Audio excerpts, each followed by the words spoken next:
Praise the Lord, amen. I just had a short dream. I'm going to hit this light behind me.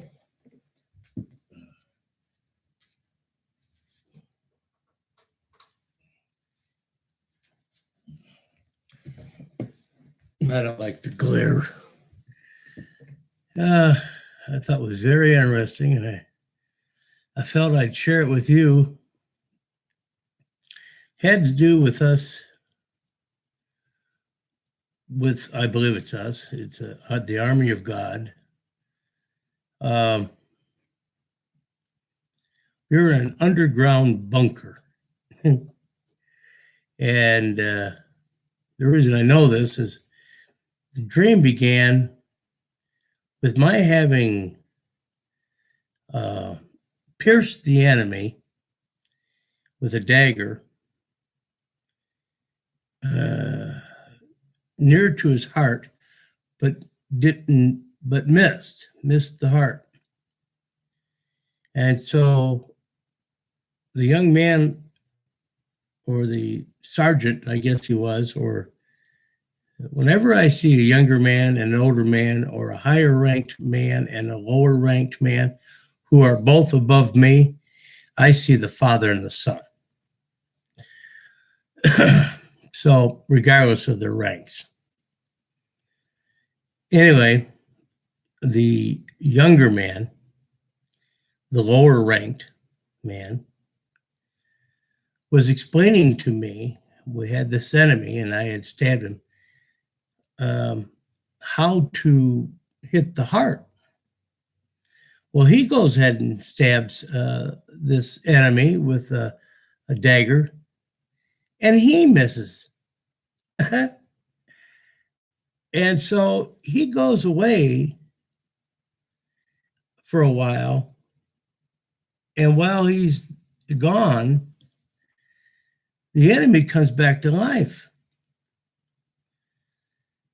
And I was so amazed by that.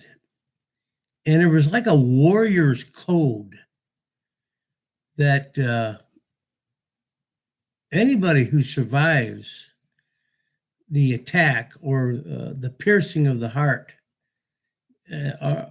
having missed the heart twice in an attempt to destroy him or kill him, that still lives, I felt obligated to set him free, to return to his people. Now, I will say the enemy seemed like he was Japanese or Chinese, so I ain't going to go nowhere near that. I don't think that's what this was about. This was about something else. But anyway, this is how I know it was an underground bunker, because I led him out of the camp to be set free to go back to his people. And as I did, there's this elevation, like something you could drive a tank or stuff down through. But anyway, we're walking up this ramp and out into the daylight. And there are guards out there, and they're all soldiers with weapons. And I've explained to them as I'm going through, because it's not like you do this every day. It was an honored code that was understood by everybody, that what I was doing, I got permission more or less from the guys guarding the camp to do what I did because of what had took place. Because I told him, I said, he survived not only my stabbing him, but the sergeant doing it too. And so everybody just kind of was in agreement. Yeah, this guy should be allowed to be let go. We took him right to the gate and sent him on his way. So when I came back down, now the thing about everybody's spirit was that everybody was really, they were happy. There was no fear. It was even joyful. They were happy and joyful as soldiers underground in this bunker, And as I walked down, I could smell the food being cooked, and it was really good food. You could smell it. So it was really good food. Everybody was in good spirits, good attitude. Got back to where my bunk was right, the head of it was right at the sergeant's desk, So my place of rest was right near whoever was in charge's desk, By that time, the sergeant's back, or the younger man, like I said, and the commander over him is there, and they're talking about something about keeping the troop morale or praying for the enemy or whatever the case might be, and kind of making light of the Our Father, but not in the sense that was disrespectful, but in an uplifting way to keep the morale of people up and to make sure everybody understood that it was not the prayer that was important, but the heart of the prayer, the person doing the praying. That was the important issue. And it made me feel good to know you don't have to have everything just right, as long as the heart is right with God. That was the issue. And I suppose it even included letting the enemy go and praying for him, which the word talks about. But these numbers were given to me, and I was directed to read Psalms. At first, I thought the numbers that were given to me were chapters and verse. And then I thought to myself, because when I read one, although it was a very good one, and it had all the numbers in it necessary, it turns out I was reading, the numbers given to me were 10, 19, and 23. So I'm just going to read all three of them, Psalms 10, 19, and 23. Now, I believe Psalms 23 is the Lord is my shepherd. It sounds familiar to me. But so rather than to try to divide those numbers up into guessing that he meant chapter 10, verse 19 or something like that, I think I'm going to keep it simple and just read Psalms 10, 19, and 23. Now, I haven't read them. The one I read, I believe, like I said, it was the wrong one. It turned out to be Psalms 22, verse 10 through 23. And that was pretty good, too. But these, the way I started to understand it, I have not read. So I don't have any idea what the Psalms 10, 19, or 23 are going to be. So I'm sharing that with you right now. And we'll see what it says. Psalms 10. Why do you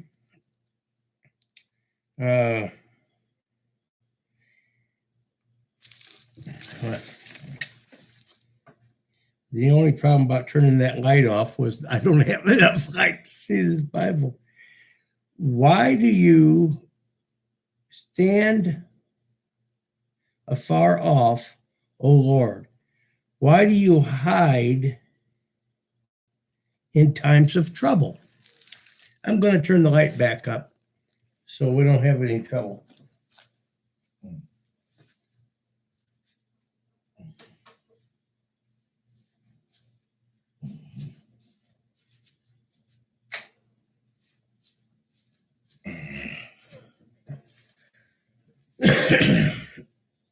Much better.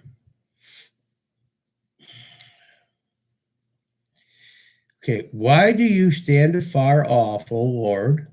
Why do you hide in times of trouble? The wicked in his pride persecutes the poor.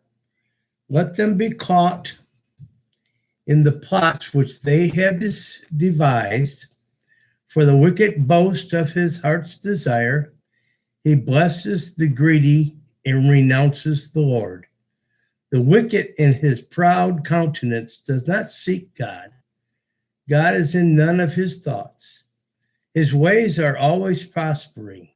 Your judgments are far above, out of his sight. As for all of his enemies, he sneers at them. He has said in his heart, I shall not be moved. I shall never be in adversity. His mouth is full of cursing and deceit and oppression. Under his tongue is trouble and iniquity. He sits in the lurking places of the villages. In the secret places, he murders the innocent. Now, who is this again? The wicked in his proud countenance. Okay. He sits in the lurking places of the villages. In the secret places, he murders the innocent. His eyes are secretly fixed on the helpless. He lies in wait secretly as a lion in his den. He lies in wait to catch the poor. He catches the poor when he draws him into his net. So he crouches, he lies low, that the helpless may fall by his strength. He has said in his heart, God is forgotten. He hides his face. He will never see. Arise, O Lord, O God, lift up your hand. Do not forget the humble. Why do the wicked renounce God? He has said in his heart, you will not require an account. But you have seen, for you observe trouble and grief, to repay it by your hand. The helpless commits himself to you. You are the helper of the fatherless. Break the arm of the wicked and the evil man. Seek out his wickedness until you find none. The Lord is king forever and ever. The nations have perished out of his land. Lord, you have heard the desire of the humble. You will prepare their heart. You will cause your ear to hear, to do justice to the fatherless and the oppressed, that the man of the earth may oppress no more. That's 10, Psalms 10.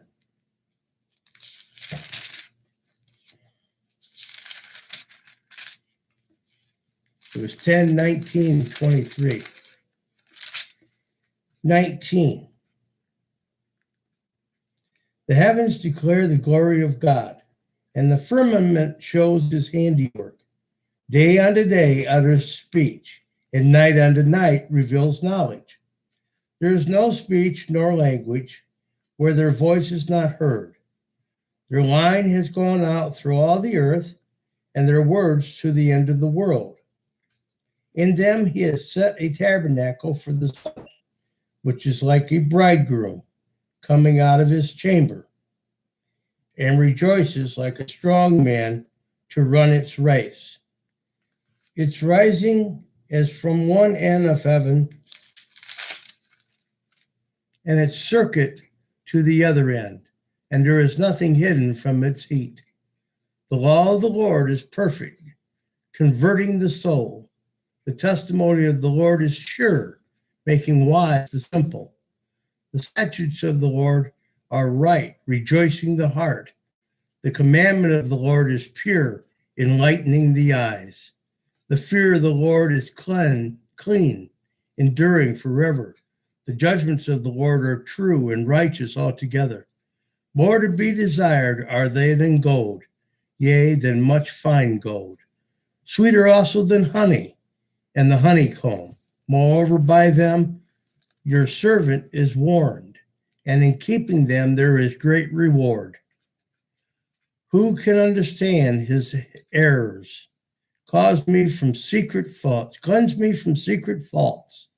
Keep back your servant also from presumptuous sins. Let them not have dominion over me. Then I shall be blameless, be innocent of great transgression. Let the words of my mouth and the meditation of my heart be acceptable in your sight, O Lord, my strength and my Redeemer. And Psalms 23.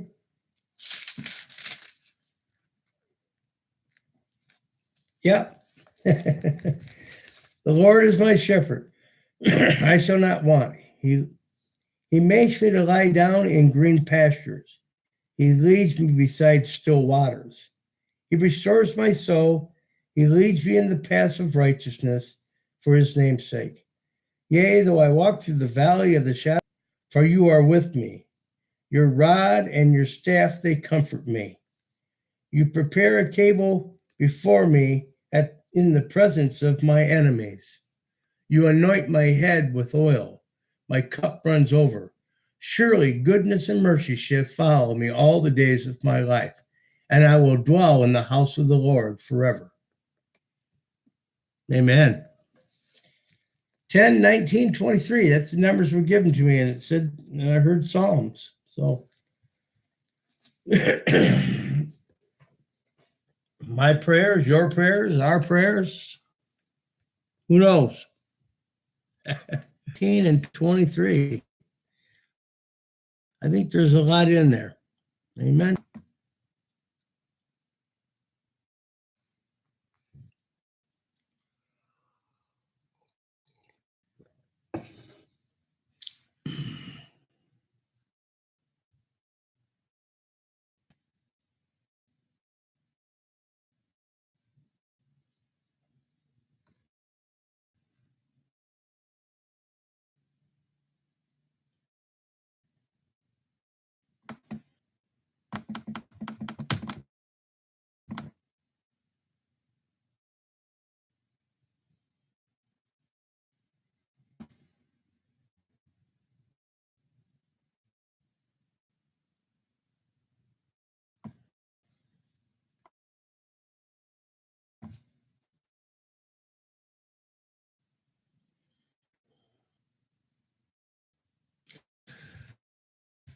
Well, who knows what's going on now?